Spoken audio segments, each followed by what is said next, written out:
Hi, I'm Debbie Crabtree with the Fairfax County Health Department, and today I'm going to go over a food safety workshop. The objective of the food safety workshop is, well, what is the objective? I don't know where I was moving here.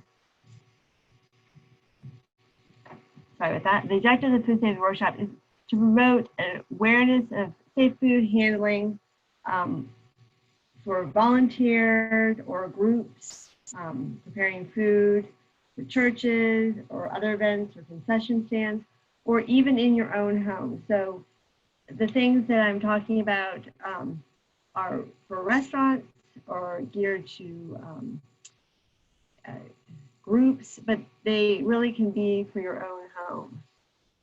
So what is food safety? What does it mean to most people when they think about it? What does it mean? Does it mean temperatures? Does it mean clean hands? Or does it mean taste of food? Or, so it's really making sure that the food you eat doesn't make you sick. So food safety equals the prevention of foodborne illness. So there are 48 million people ill every year with foodborne illness. 128,000 of these people will be hospitalized, and 3,000 people will die. So if I wanted to give you a better idea of how many people, because you're thinking, how many people is that? It's hard to put that in perspective. So if there's 6 people in a room, 1 out of every 6 people would get ill. And deaths are usually by the older, immunocompromised, or young. And these are only estimates. So, these are only reported cases. So really there could be more people that have not gone to the doctor or not, we don't know about, who've gotten ill. So what is foodborne illness? It is an infection or illness caused by a bacteria or virus, which is transmitted by food. So foodborne illness comes in there's 2 types. You can transmit foodborne illness from an infected person. So let's say I worked in a restaurant and I had hepatitis A. I was handling buns, hamburger buns with my bare hands, and put the hamburger and the hamburger buns and on my bare hands and put it on the plate, and then gave it to the customer. So I gave them hepatitis A by handling the hamburger buns. Or it can be from a food item. You can get chicken breasts they're contaminated with salmonella. They handle it with their bare hands, which is allowed, but they have to wash their hands afterwards. So say like I handle my bare hands, I don't wash my hands, and then I go and put potato chips on a plate. So transmitted salmonella from a food item to another food item by handling it. And the customer gets sick. So what symptoms or signs of foodborne illness? So you can have vomiting, diarrhea, skin infections. The picture on the bottom right is jaundice. So sometimes with jaundice, you have yellowing of the eyes, yellowing of the skin. There's also sore throat with fever. So if you have any of these symptoms, stay home. If you work in a restaurant, call your supervisor, stay home. If you are just at home cooking or just at home, stay out of the kitchen, don't cook for your family, let someone else do the cooking, stay in bed. And if necessary, you have to call a physician. So the foodborne illness symptoms that we look for in a restaurant are the same: vomiting, diarrhea, jaundice, and sore throat with fever. You can't have any of these in your gastrointestinal illnesses, and you can't be working in a restaurant with any of these symptoms. So what can you do to prevent foodborne illness, either in a restaurant or for your family? What can you do? So this is a Be Safe food program. It was created by the Partnership for Food Safety, and it's broken down into 4 parts. It's clean, separate, cook, and chill. And I'll go through all these 4 separate items and discuss or describe what they mean for each item. So hand washing. All of you now should have heard about hand washing with the COVID pandemic going on. It has really highlighted what we've been saying in food safety for years. Wash your hands. And it's not just rinsing it in the water and pulling it out. There is a way to wash your hands correctly. So improper hand washing accounts for more than 25% of all foodborne illnesses. So that's a large amount. And when you wash your hands correctly, it prevents the transmission of germs from your hands to food. So that's what you don't want to skip the hand washing. So this is a sign that we have the health department. It just shows you how to wash your hands. And when you wash your hands, I think in schools now they teach you should sing happy birthday or twice, or say the alphabet twice. And you think 20 seconds, that's not really that long. Well, when you wash your hands, it becomes like, oh my God, 20 seconds. But you really need to get in the grooves between your fingers and get around your nails, because that's where the bacteria, the viruses, the germs hide out. And then you need to shut off the sink if it's not one that automatically goes on, with paper towels. So you took your dirty hands to turn on the faucet. You wash your hands sufficiently. You don't want to take your clean hands and turn off the faucet and get them all dirty again. Hopefully they'll have a paper towel or something you can use to turn off the water.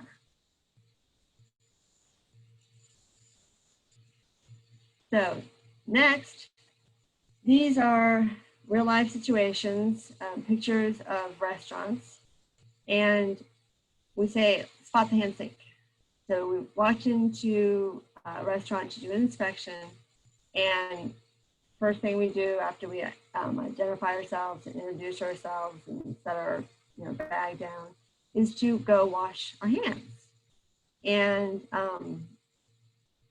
where is the hand sink? If you can see, these hand sinks are not easily accessible. Actually, they're not accessible at all. And so you have to have hand sinks accessible at all times.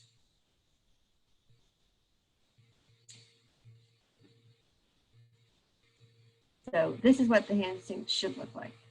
It should be free of any kind of equipment. It should have soap, paper towels, and obviously there's running water there. Should be available. In a restaurant, you have to have a hand washing sign. At home, obviously you don't have to have a hand washing sign, but you have to be washing your hands regardless of wherever you are properly. So let's say you have a baseball game or a soccer game, and there's not access to running water. So you can set up a hand washing station outside. You're going to get a 5-gallon or some kind of container with a tap. Set it on a table. Have paper towels. Have hand soap. A pump container of hand soap, and a bucket underneath to catch the water. That's the way you wash your hands. Turn on the water, put soap on your hands, soap your hands up, wash it off, paper towel, dry their hands, and you're good to go. So you want to also prevent cross-contaminations.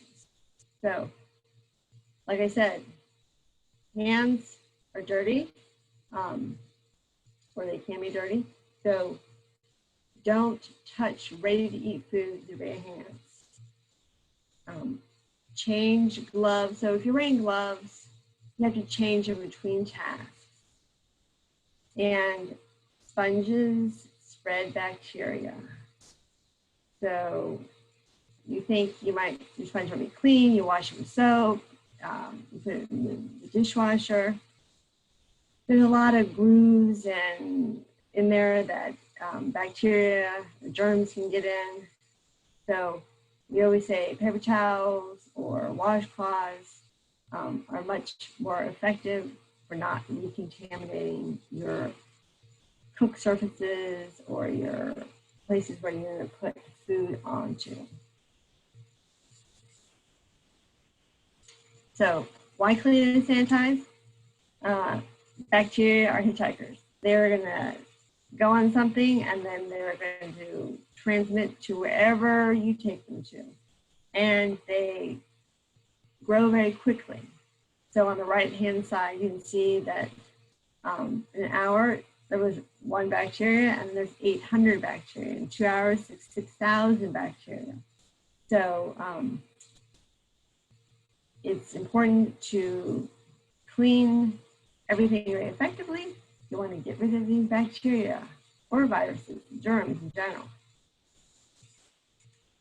So manual dishwashing, this is in a restaurant. I'll just show you some pictures. At home, it's going to be different. You have maybe 1 sink or 2 sinks, but in the restaurant, you're going to have 3 sinks. You're going to have your wash sink.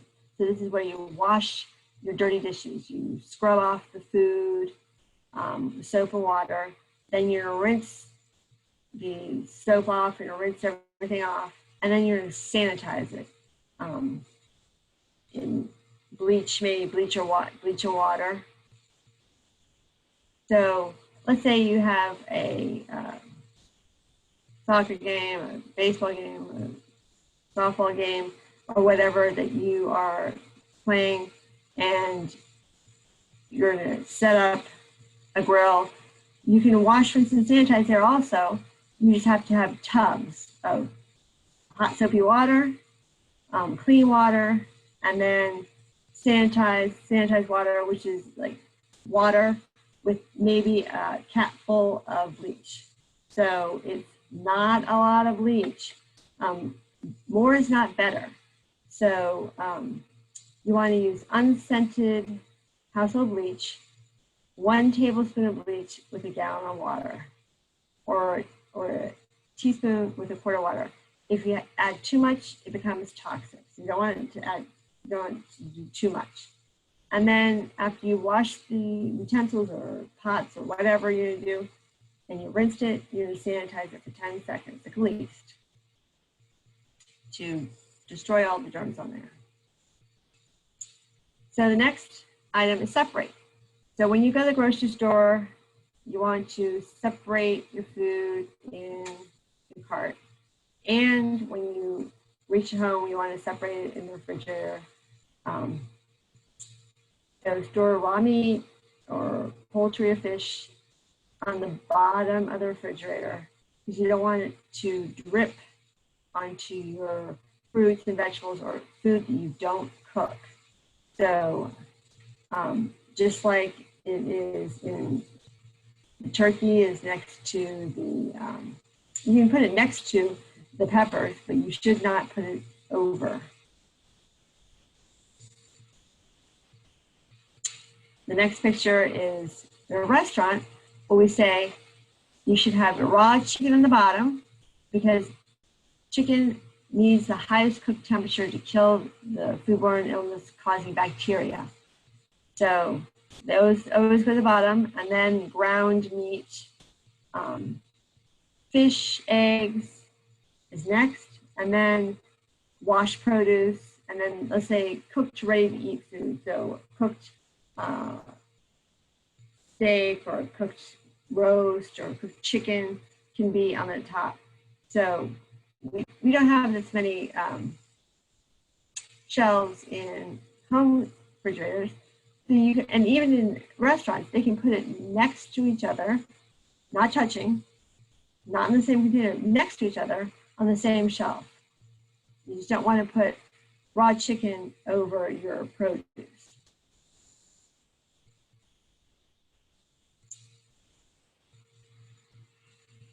Okay, so separate.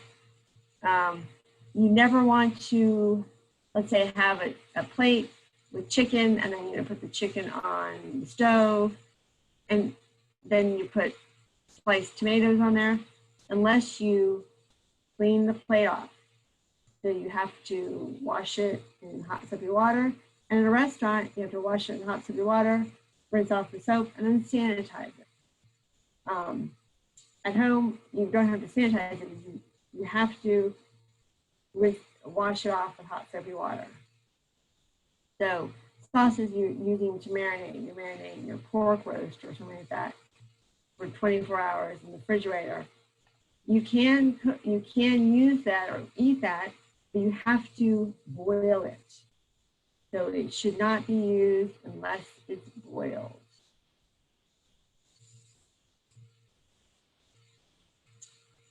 So you want to separate any fresh fruits or vegetables from any raw meat, poultry, or seafood during preparation.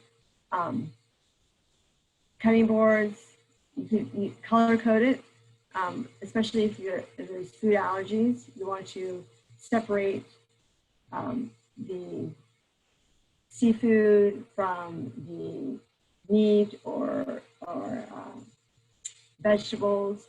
You can do that by color coding it. It just depends whatever works best for yourself. So these are pictures from restaurants, and they might be hard for you to see, but this one on the left here is a walk-in refrigerator. There's a lot going on. There's a tub that looks like a raw meat, and then raw poultry, and probably some cooked ducks and produce. One thing, it's not supposed to be on the floor. It's supposed to be on the shelves. It's supposed to be covered, so protected from contamination. And so things like this on this can, that looks like mouse dropping. Mice you don't want in the facility. Here, these are onions directly on the floor. You don't want that, and the floor is dirty. It has mouse droppings on it. This is fish out. You don't want that, and then this is a dirty surface. So you want to keep your surfaces clean. So the next item is cook. So how can you tell when you're cooking chicken or anything when it's done, when it's cooked thoroughly? And the best and really only way to do that is with a thermometer. So you get the internal temperature. You can't feel it or look at the juices flowing out. It doesn't really tell you what truly the temperature is. So 165 is the cook temperature for chicken, which is 165 for 10 seconds. You can take it off the grill or take it out of the oven or the stove. It's fully cooked. So you want to use a food thermometer to do this. So if you put something in the microwave, a microwave it heats unevenly. So you want to stir it, rotate the dish, and let it sit for 2 minutes before you take the temperature. to make sure it's cooked to the proper temperature. If you're just reheating something that's already cooked for immediate service, so reheating it to immediately eat it, so say like you had chili, you open the can and you're just reheating it to eat it, you can heat it to any temperature. But if you have something raw and you're cooking in the microwave, you need to follow these steps. So these are cook temperatures. So pre-cooked hot dogs, you have to cook them to 135. Fish should be cooked to 145. Pork to 145. Ground beef 160, and poultry is 165. And the way you know all these things is a thermometer, a food thermometer. That's the only way you're gonna know the temperature. A lot of hot dogs are pre-cooked. Now, some hot dogs are not pre-cooked. I think Hebrew National hot dogs are actually raw. So they are not pre-cooked. So look at the package when you buy it. So this is to reheat the food. Like I talked about, if you marinated something, reheat it to boiling.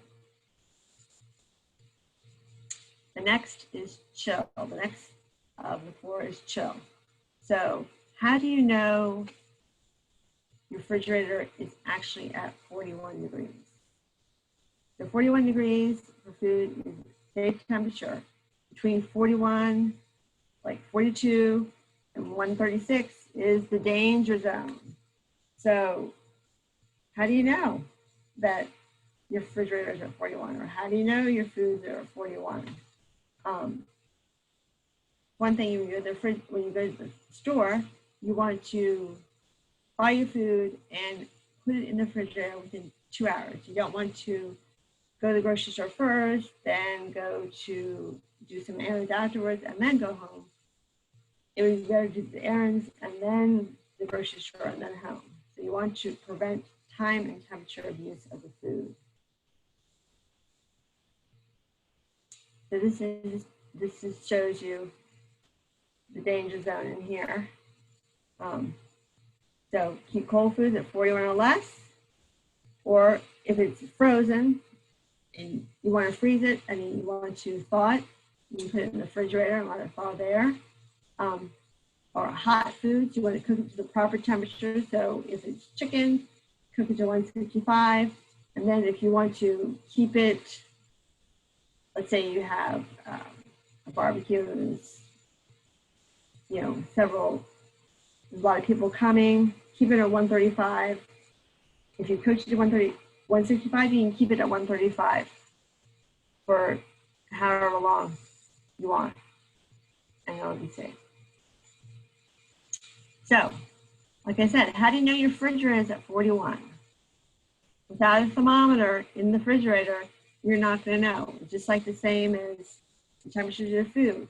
You're not going to know. So you should have a thermometer, refrigerator in your thermometer to tell you that your refrigerator is at 41 degrees. It's important. And thawing food. Like I said, you can take something from the freezer and put it in the refrigerator to thaw. You can put it under cold running water. So don't put it under hot water. Don't stick it in a bowl of water or stick it on your counter and then go to work and then come back and cook it. It's got to be under cool or cold running water in the refrigerator at 41 or less. So if it's something that's big like a turkey, it will take a couple days. So we have to plan ahead. Or in a microwave, you defrost in a microwave as long as the food is cooked immediately after it's thawed. Or you can cook it. So part of the thawing will be as part of the cooking process. So steaks, you can put it on the grill and thaw it and cook it at the same time.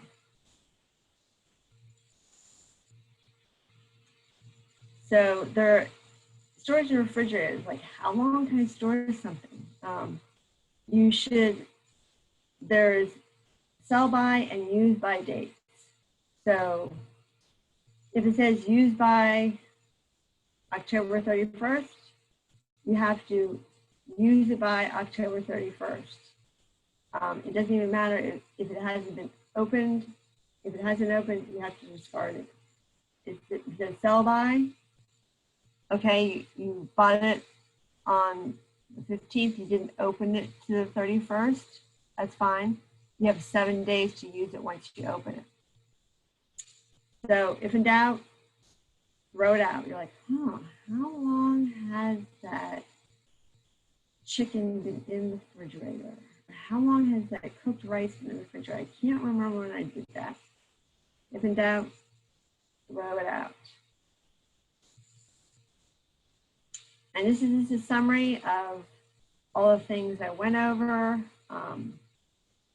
Important to remember to wash your hands for 20 seconds, wash other utensils, other surfaces contaminated, prevent cross-contamination from raw foods, raw animal foods, to other raw animal foods, or to vegetables.